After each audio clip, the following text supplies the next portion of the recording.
Talking Scrolls presents Building from Scrolls with Dana. Bonjour à tous, j'espère que vous allez bien et que votre année a très bien commencé, débuté. Alors, si je fais cette vidéo aujourd'hui, c'est pour vous parler de ce livre-là que j'ai décidé de lire pour le mois de janvier, parce qu'en cette année 2026, je me suis donné l'objectif de lire un livre par mois. Et si possible, ça c'est minimum un livre par mois selon la dimension, le volume du livre. Et pour le mois de janvier, j'ai eu le privilège, l'opportunité de pouvoir lire un livre d'un homme très important, un homme très connu. Et ce livre, ça vient comme un encouragement, ça vient comme une source d'eau qui pourra me propulser jusqu'à la fin de cette année 2026. C'est digne d'être une parole pour le début. Et il s'agit d'un ouvrage de l'auteur, pas seulement auteur, évêque, pasteur, Dag Heward-Mills. Et le livre intitulé La parole de ma patience. La parole de ma patience. J'étais tellement intriguée avant d'acheter ce livre. J'étais peut-être très limitée ou alors sur le contenu de ce livre parce que j'avais une idée. Je me faisais des idées. Qu'est-ce qu'il peut bien dire donc la patience ou la parole de ma patience pour moi. Et alors j'ai lu ce livre. Ce livre, c'est un livre de 44 pages avec un volume très plaisant déjà pour ceux qui n'aiment pas la lecture et surtout très facile à lire pour les habitués de la lecture. Alors ça ne prendra pas tout un mois par exemple pour pouvoir terminer ce livre pour les habitués de la lecture et pour ceux qui n'aiment pas trop la lecture. Je vous encourage à commencer avec les petits livres par exemple de ce volume. Ça vous permettra de facilement lire et terminer, voir des petits pas que vous faites dans la lecture.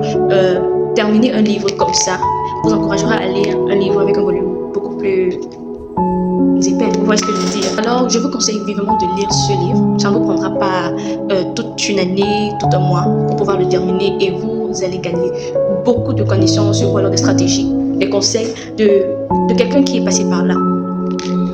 Et l'évêque Dag Heward-Mills, dans ce livre, La parole de ma patience, il met l'accent sur quelque chose que l'on appelle souvent dans la sphère chrétienne l'appel de Dieu. L'appel de Dieu, en fait, il nous fait comprendre que la parole de ma patience, ou alors de ta patience, c'est cette parole de Dieu-là que tu as reçue. Ça peut être une vision, ça peut être une promesse, ça peut être une déclaration, une révélation que le Seigneur t'a donnée te concernant. Et il nous fait comprendre que cette parole-là ne vient pas aussi facilement à s'accomplir. Cette parole-là, parfois, elle prend du temps. Parfois, elle tarde. On a l'impression qu'elle tarde. On a l'impression qu'elle est en retard. On a l'impression que Dieu nous perd le temps, quoi. Mais ce livre nous permet de comprendre qu'est-ce que c'est cette parole de Dieu. Pourquoi est-ce qu'elle prend du temps à se manifester? Pas qu'elle est en retard, mais elle prend le temps qu'il faut pour se manifester. Et le comportement à avoir dans l'attente, le comportement à avoir quand on est encore dans la phase de préparation, quand on n'est pas encore sur le point d'entrer dans la manifestation de cette parole.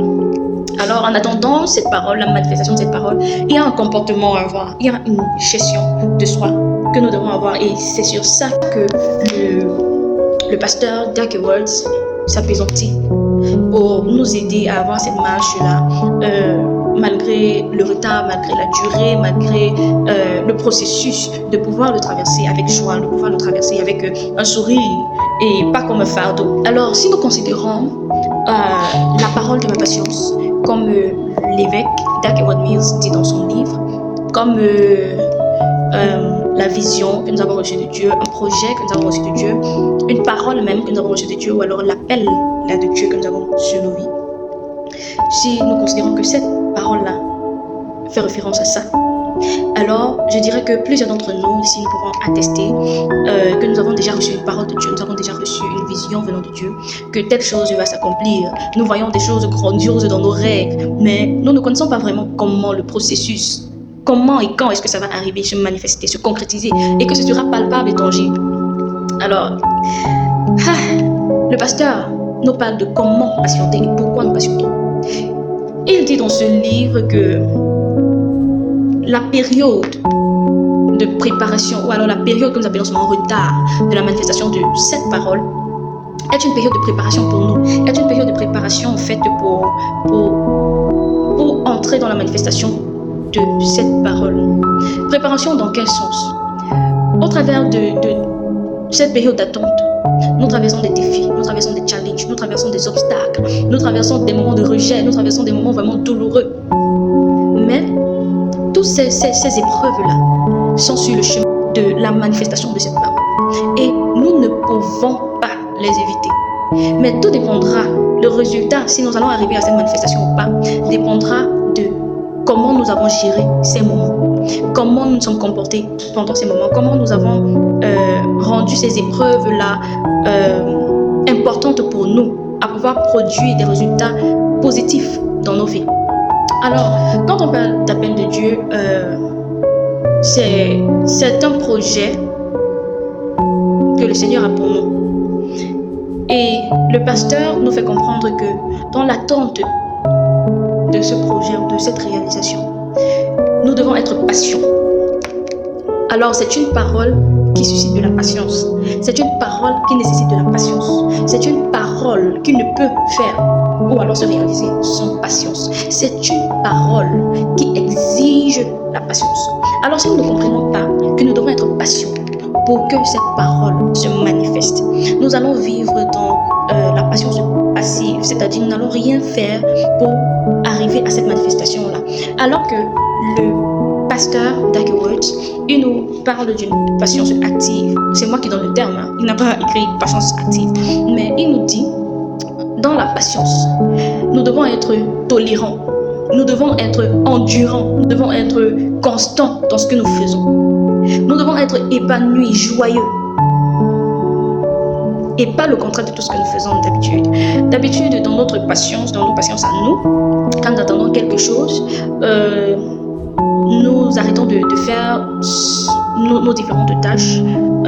Par exemple, nous ne sommes plus constants dans nos activités, nous sommes plus diligents dans tout ce que nous faisons. Nous nous plaignons beaucoup, nous murmurons, nous n'œuvrons plus vers le projet. Alors, le pasteur, il nous fait comprendre que quand nous grandissons dans la parole de notre patience, grandir dans le sens où quand le temps passe, plus le temps passe, les épreuves que nous traversons nous permettent d'avoir une réévaluation de qui nous sommes, de réexaminer qui nous sommes.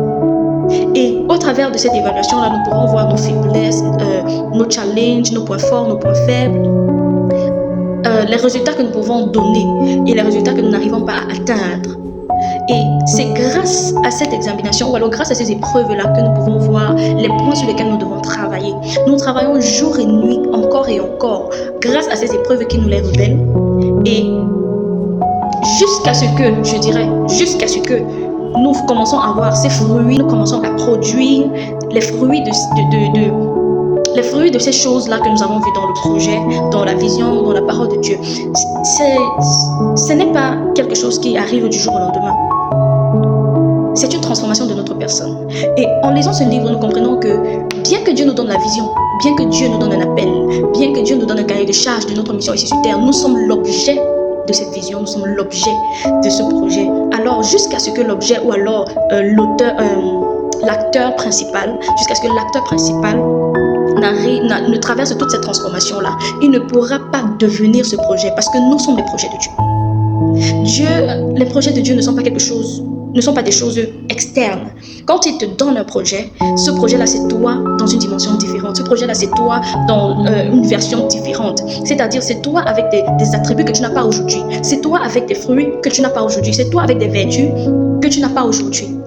Et ces épreuves, cette période de temps, de patience que nous avons et que nous expérimentons tous les jours, ce sont des moments, ce sont des occasions de pouvoir maximiser et travailler sur nous-mêmes pour pouvoir produire ces fruits-là que cette version de nous avons dans notre vision, dans nos projets, dans l'appel que Dieu nous a donné. Alors, ce n'est qu'en traversant ces épreuves-là que la plupart de nous fuyons très souvent, que nous allons parvenir à devenir ces géants-là que nous voyons dans le projet de Dieu, à devenir cette version puissante de nous, à devenir la manifestation. En fait, la manifestation n'est pas externe, c'est nous la manifestation. C'est nous la manifestation de cette vision, c'est nous la manifestation de ce projet de Dieu. L'appel de Dieu, c'est moi la manifestation de l'appel de Dieu sur ma vie. Et jusqu'à ce que ces épreuves-là n'aient pas produit les fruits, les vertus, le caractère qu'il faut, alors cette manifestation ou alors la réalisation de cette parole n'arrivera jamais en existence, parce que cette vision, c'est toi, c'est moi, c'est nous. Alors je vous encourage vivement à lire cette pépite. Là, nous n'allons pas qu'avoir des connaissances sur comment se comporter, la gestion pendant les épreuves, mais aussi nous allons avoir des exemples bibliques des personnages qu'il a utilisés, qui se retrouvent dans la Bible, des grands hommes qui ont reçu une parole venant de Dieu et qui ont su comment gérer. Même après leurs erreurs, ils se sont relevés et ils sont entrés pleinement dans la manifestation de cette parole. Nous avons Abraham, Jacob, Isaac et j'en passe. Alors, qu'est-ce que tu attends? Procure-toi ce livre et ramène-moi des nouvelles. Ciao!